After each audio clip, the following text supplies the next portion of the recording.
Okay, so let me then continue. So we said yesterday about so somebody asked the question, how should we choose? Like if somebody is going through conversion, let's say Ashkenazi custom or Sephardi custom, or somebody like simply somebody is the person knows that I'm a Jew, and I have no idea. My parents observe exactly zero. My grandparents observe exactly zero, and I have a last name that is. But I know that I'm a Jew, and I have a last name that is from this country. So like many Jews from we have some Jews from in my synagogue from Iran, like few families. So they have a Persian last names. I mean, maybe they mean something and they think it's Jewish. Maybe I don't know. Maybe. Or I have behind me a guy.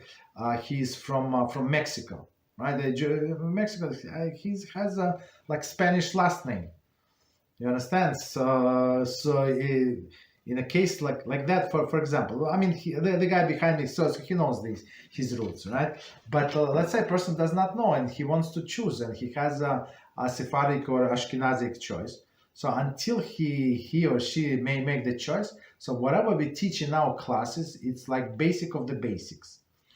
You understand? So even though the person would change his mind, for example, he would learn go through all of these curriculums that we teach, and he learned the laws of Ashkenazim mainly, right? And then for whatever reason, before the conversion, he or she decided to go by Sephardic. There is no problem whatsoever. So just read the Sephardic books. Anyway, from one time reading, for one time going through the books, you would know exactly, I don't know, 7.5% maybe. So you need to go second time, and second time it's going to be like based on a foundation, solid foundation that we give. That's my job, is to give you solid foundation.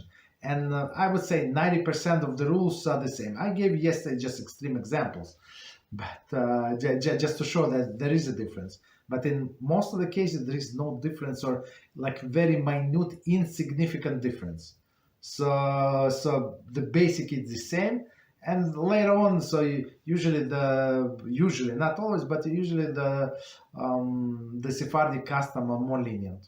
That's it. So Ashkenazim, I guess rabbis try to keep us like in a like in a little stricter, because they saw that people might go off of the derech, so they try to prevent us from doing so. So that's the only difference. But right, that's I think should be explainable. So you don't have to jump to this Rabbi or whatever Mishnah Brura. So we learn basics. On this basic, you can build up. Anyway, you must build it. I said many times you have to go through the books, and maybe one time or two times or three times and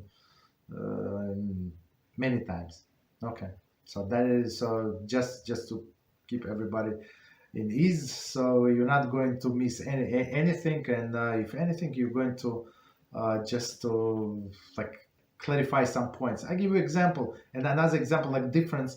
I have this guy from Mexico, so he's from Sephardic background. So when he puts tefillin, he puts while he's sitting. I put tefillin and all other, like, no, not, we have Sephardic and Ashkenazic mix, right?